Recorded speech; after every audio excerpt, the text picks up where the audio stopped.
वल्आक़िबतु लिल्मुत्तक़ीन वस्सलातु वस्सलामु अला अशरफिल अव्वलीन वल आखिरीन व अला आलिहि त्तय्यिबीन व अस्हाबिहि त्ताहिरीन।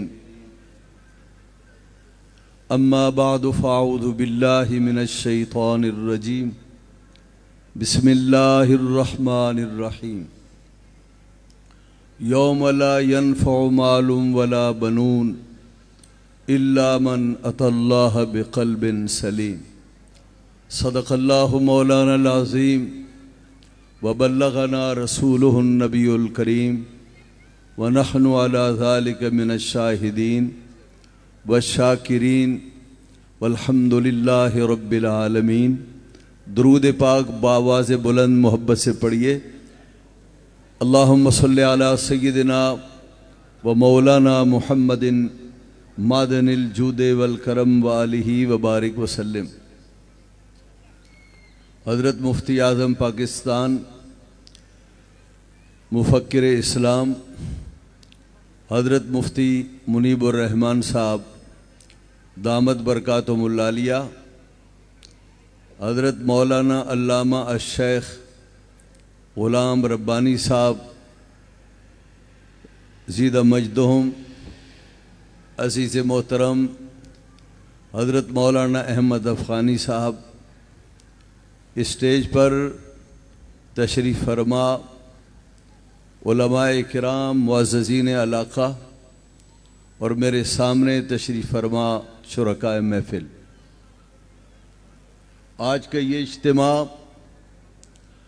उस्ताज़ुल उलमा हज़रत मौलाना अल्लामा ग़ुलाम दस्तगीर अफ़ग़ानी रहमहुल्लाह की याद में मुनाक़िद है और उनका ये दूसरा उर्स है। उलमाए किराम दुनिया से उठ रहे हैं, तशरीफ़ ले जा रहे हैं और इल्म के इस राज को और इल्म इसकी दौलत को अपने साथ लेके जा रहे हैं। और क़यामत की अलामतों में से ये एक अलामत है, नबी पाक सल्लल्लाहु अलैहि वसल्लम ने फरमाया इल्म उठा दिया जाएगा, लेकिन ऐसे नहीं कि उलमा के सीनों से इल्म उठा दिया जाए, बल्कि उलमा के उठने से इल्म उठ जाएगा। हज़रत मौलाना ग़ुलाम दस्तगीर अफ़ग़ानी रहमहुल्लाह हमारे मुल्क के अहले सुन्नत व जमात के जय्यद उलमा में से एक हैं, जिनकी बहुत ज़्यादा इल्मी खिदमत हैं। वो मेरे भी उस्ताज़ मोहतरम हैं, मैंने उनसे भी पढ़ा है। आगरा ताज कॉलोनी में जब उन्होंने मदरसे का आगाज़ फरमाया, गालिबन ज़ियाउल उलूम हनफिया, तो मैं उसके अव्वलीन शागिर्दों में से था। अगरचे मैंने 1.5 महीना 2 महीने पढ़ा और मैंने उनसे नाहमीर पढ़ी थी और यूँ वो मेरे उस्ताज़ हैं। हज़रत मौलाना ग़ुलाम दस्तगीर साहब मुक़र्रिर भी थे, ख़तीब भी थे और बहुत अच्छे पाए के उस्ताद और मुदर्रिस भी थे।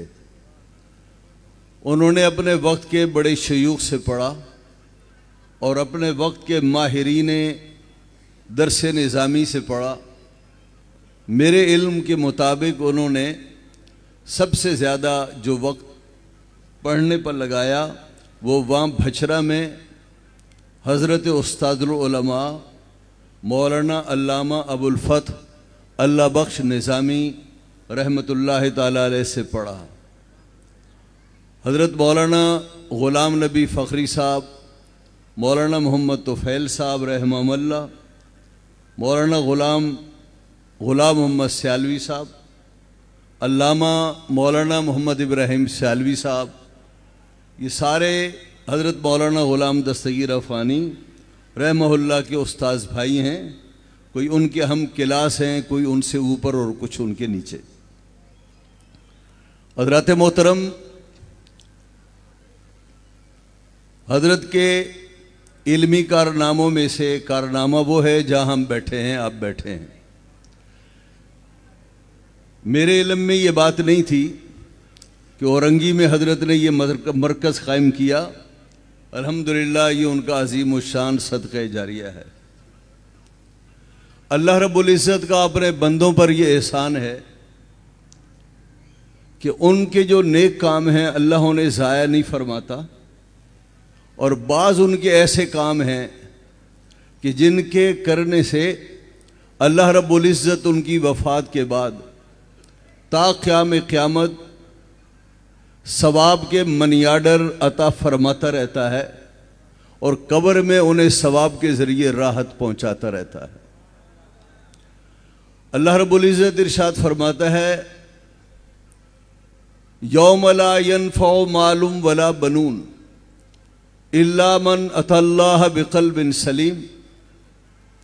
क़यामत के दिन न बेटे काम आएंगे न माल काम आएगा, मगर वो शख्स जो खुदा की बारगाह में क़ल्ब सलीम लेकर पहुंचा। और क़ल्ब सलीम वो दिल है जो हर किस्म की बुराइयों से, बुरे अकायद से, शिरक से और बुरे अकायद से पाक हो।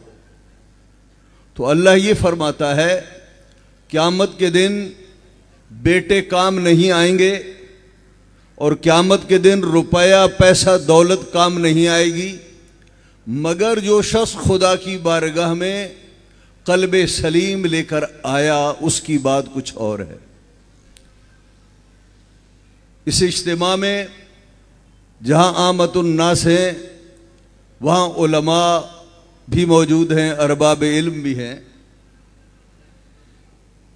उलमा ने लिखा इल्ला मन अतल्लाह बिक़ल्बिन सलीम, ये कलमा इस्तिस्ना है, और मुस्तस्ना कभी मुत्तसिल होता है कभी मुनक़ते होता है। तो यहाँ भी दोनों बातें हो सकती हैं, मुस्तस्ना मुनक़ते भी हो सकता है, मुत्तसिल भी हो सकता है। अगर मुस्तस्ना मुनक़ते हो तो माना ये होंगे क़यामत के दिन न बेटे काम आएंगे न माल काम आएगा, मगर वो शख्स कि जो खुदा की बारगाह में क़ल्ब सलीम लेकर हाजिर हुआ, वो क़ल्ब सलीम उसके काम आएगा। तो ज़ाहिर है वो क़ल्ब सलीम न बेटा है न माल है, उससे अलग चीज़ है, तो ये मुस्तस्ना मुनक़ते हुआ। और अगर ये मुस्तस्ना मुत्तसिल हो और असल इस्तिस्ना में इत्तिसाल है, तो फिर माना ये होंगे क़यामत के दिन न बेटे काम आएंगे न माल काम आएंगे, लेकिन वो शख्स के जो खुदा की बारगाह में क़ल्ब सलीम लेकर आया, बेटे भी उसके काम आएंगे, रुपया पैसा भी उसके काम आएगा। तो अब इस आयत का मफ़हूम यह हुआ कि काफिर दुनिया से चल बसे, न रुपया काम आएगा न उसके बेटे काम आएंगे, और अगर मोमिने साले दुनिया से गया और फिर उसने रुपया पैसा खर्च किया और उसके बेटे कारआमद साबित हुए, तो फिर बेटे भी काम आएंगे, उसका पैसा भी काम आएगा। काफिर के ये चीज़ें काम नहीं आएंगी, मोमिन के ये चीज़ें काम आएंगी। हज़रत मौलाना ग़ुलाम दस्तगीर साहब को शेख ग़ुलाम रब्बानी भी काम आएंगे, मौलाना अहमद अफ़ग़ानी भी काम आएंगे, मौलाना अहमद हामिद अफ़ग़ानी भी काम आएंगे, और ये उनके लिए सदक़े जारिया साबित हो रहे हैं, होंगे इंशाअल्लाह। हुज़ूर नबी पाक सल्लल्लाहु अलैहि वसल्लम ने इरशाद फरमाया कि इज़ा मतल इंसान इन कता अन्हु अमलुहु इल्ला मिन सलास इल्ला मिन सदक़तिन जारिया और इल्मी युन्तफ़उ बिही और वलदिन सालिही यदूला और कमा क़ाल रसूलुल्लाह सल्लल्लाहु अलैहि वसल्लम। हुज़ूर नबी पाक सल्लल्लाहु अलैहि वसल्लम ने इरशाद फरमाया, जब इंसान दुनिया से चल बसे और उसकी आँख बंद हो जाए, तो फरमाया सिलसिले अमाल मुनक़ते हो जाता है, मौकूफ़ हो जाता है। लेकिन तीन चीज़ें ऐसी हैं जो बाकी रहती हैं, एक सदक़े जारिया, दूसरा इल्म नाफ़े और तीसरा वो नेक बच्चा जो उसके लिए दुआ करता है। ये तीन वो अमल हैं जो क़यामत तक उस इंसान के काम आते हैं। सदक़ा जारिया का सवाब उसे हमेशा हमेशा मिलेगा जब तक कि वो चीज़ खल्क़ खुदा के लिए बायसे नफ़ा है। जो इल्म पढ़ाया वो उसके काम आएगा। हजरत की जितने शागिर्द पाकिस्तान भर में फैले हुए हैं और वो इल्म की सौगात लोगों तक पहुंचा रहे हैं, जितनी दीनी खिदमात वो अंजाम देंगे, जहाँ शागिर्दों के नामे आमाल में सवाब लिखा जाएगा, उनके उस्ताद मोहतरम के नामे आमाल में भी सवाब लिखा जाएगा। और ऐसी ही वलद स्वाले, नेक बच्चा जो माँ बाप के लिए दुआ करे, उसके जो काम हैं और उसकी जो खिदमात हैं, रिफाही काम है, दीनी काम है, वो भी बाप के काम आएंगे। ये बाप ने जो तरबियत की है, उस तरबियत के नतीजे में औलाद के नेक अमल बाप के काम आएंगे। अल्लामा अली कारी ने लिखा, बाप ने जब नेक तरबियत की, बाप ने बेटे को नमाजी बनाया, रोजेदार बनाया, उसे शरीयत मुताहरा का पाबंद बनाया, उसे नेक हिदायत दी और उसके अखलाक को बेहतरीन बनाया, तो बाप ने जो कोशिश की है, बेटा दुआ मांगे या ना मांगे, उसका सवाब तो बाप को मिलना चाहिए। तो ये क्यों फरमाया यद उला कि वो बेटा उसके लिए दुआ करे। अल्लामा अली कारी फरमाते हैं कि ये निशानी के तौर पर बताया कि नेक स्वाले बेटे की निशानी क्या है। तो फरमाया निशानी ये है नेक बेटे की कि वो बाप को मरने के बाद दुआओं से कभी फरामोश न करे और बाप को हमेशा अपनी दुआओं में याद रखा करे। तो हुजूर ने फरमाया, दुनिया से जाने के बाद इंसान के आमाल मौकूफ़ हो जाते हैं। दुनिया में इंसान काम करता है, इंसानों के काम आता है, दीन के काम आता है, नमाज़ें पढ़ता है, रोज़े रखता है, उम्रे करता है, हज करता है। मरने के बाद ये सारे मामलात मौकूफ़ हो जाते हैं। लेकिन कुछ बंदगाने खुदा ऐसे भी हैं कि कब्रों में जाने के बाद बग़ैर मुकल्लफ हुए महज रूहानी ग़िज़ा के तौर पर अल्लाह रब्बुल इज़्ज़त उन्हें आमाल की इजाज़त भी देता है। वो कब्रों में नमाज भी पढ़ते हैं। एक बुज़ुर्ग गुजरे हैं, हज़रत साबित बुनानी। हज़रत अनस इब्न मालिक नबी पाक सल्लल्लाहु ताला अलैहि वसल्लम के खादिम, 10 साल नबी पाक सल्लल्लाहु अलैहि वसल्लम की खिदमत में रहे, सहाबी जलील क़द्र।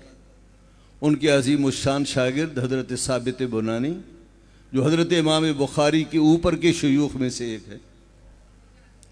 हज़रत इमाम, तवज्जो है भाई, हज़रत साबित बुनानी का इंतकाल हुआ, उनकी कब्र तैयार हुई, उन्हें लहद में रखा गया और लहद में उन्हें डालने के बाद, सपुर्द करने के बाद फिर किसका मराला आता है? पत्थर दिए जाते हैं, पत्थर रखे जाते हैं और उसके बाद फिर मिट्टी डाली जाती है। तो हज़रत साबित बुनानी की जब कब्र मुकम्मल हो गई तो उनके सिरहाने लहद का पत्थर खुद ही गिर गया। लहद का पत्थर गिर गया। जब लहद का पत्थर गिरा तो वहाँ जो लोग मौजूद थे उन्होंने कहा कि इसको दुरुस्त किया जाए। चुनाचे मिट्टी हटाई गई, उस गिरे हुए पत्थर को उठाने लगे तो क्या देखा? हजरत साबित बुनानी कब्र में खड़े होकर नमाज पढ़ रहे हैं। पूछने वाले ने पूछा, हुजूर अभी अभी हम आपको लिटा कर गए थे और आप कब्र में नमाज पढ़ रहे हैं। फरमाने लगे, मैं रब से दुआ किया करता था, मालिक मौला मुझे तेरे सजदों में बड़ी लज्जत आती है। मालिक मैं नमाज पढ़ता हूं, मेरी रूह मसरूर होती है। ए करीम, अगर मरने के बाद भी तू अपने बाज बंदों को कब्र में नमाज पढ़ने की इजाजत देता हो तो ए मालिक मौला उस फहरिस्त में साबित का नाम भी लिख दे।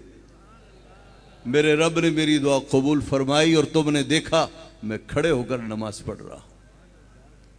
अब आप मुझे ये बताइए, ये मनाजिर तदफीन के आप आए दिन देखते हैं। तवज्जो है भाई? ये जो कब्र में हजरत को डाला गया, ये दिन का वक्त था या रात का वक्त था? खुदा जाने दिन का वक्त था या रात का वक्त था। लेकिन आप जानते हैं कब्र में कोई रोशनी नहीं करता। इस तरक्की के दौर में भी कब्र में बल्ब नहीं लगाए जाते, रोशनी का इंतजाम नहीं किया जाता। कब्र अंधेरी होती है और अंधेरी कब्र में मरने वाले को सुपुर्द खाक किया जाता है। अब देखते हैं कि कमरा हो अंधेरा और अंधेरे में हो डूबा हुआ, और कमरे के बाहर रोशनी हो, तो बहुत तवज्जो से मुझे जवाब दीजिएगा। कमरे के बाहर हो रोशनी और कमरा हो गुप्त अंधेरे में डूबा हुआ, तो ये बताइए वो जो अंधेरे में बैठने वाला शख्स है वो बाहर वालों को देख सकेगा या नहीं? बोले देख सकेगा। अच्छा, वो जो रोशनी में बैठे हुए लोग हैं वो अंधेरे कमरे में बैठे हुए को देख सकेंगे? नहीं देख सकेंगे, नहीं देख सकेंगे। अब अगर ये मौका है रात का तो भी, और अगर ये वक्त है दिन का तो भी, कब्र के बाहर रोशनी हो या ना हो, कब्र के अंदर तो रोशनी नहीं थी। और जिन साहब ने हजरत साबित बुनानी को कब्र में खड़े होकर नमाज पढ़ते देखा, वो कब्र से बाहर हैं। साबित बुनानी कब्र में हैं, कब्र में होता है अंधेरा, लेकिन वो कहता है मैंने खड़े होकर उन्हें नमाज पढ़ते देखा। मालूम यह हुआ अल्लाह रब्बुल इज्जत अपने नेक बंदों के लिए अंधेरी कब्रों को रोशनी में बदल देता है, और उनके नेक अमाल और ईमान की रोशनी से उनकी कब्रें जगमगा उठती हैं। स्वाहालीन ऐसे होते हैं। इंशाअल्लाह अज़ीज़ ये इदारा, ये मदरसा, आगरा ताज कॉलोनी का मदरसा, हजरत के शागिर्द, उनके बेटे, उन सब के लिए सदक़े जारिया हैं। अल्लाह रब्बुल इज़्ज़त इन सदक़ात जारिया को जारी रखे और इन हजरात को अपने वालिद मोहतरम के मिशन को आगे बढ़ाने की तौफ़ीक़ अता फ़रमाए। बहुत ज़्यादा ज़रूरत है दीन और इल्म का काम करने का, बहुत ज़्यादा ज़रूरत है मदारिस दीनिया को फ़रोग़ देने का, और बहुत ज़्यादा ज़रूरत है दीन के इल्म की रोशनी को हर सू पहुँचाने का। आप आगे बढ़िए, दीनी मदारिस के उलमा का हाथ पकड़िए और दीनी मदारिस के फ़रोग़ में किरदार अदा कीजिए। अल्लाह रब्बुल इज़्ज़त पैसे के बारे में पूछेगा, तुमने पैसा कहाँ खर्च किया?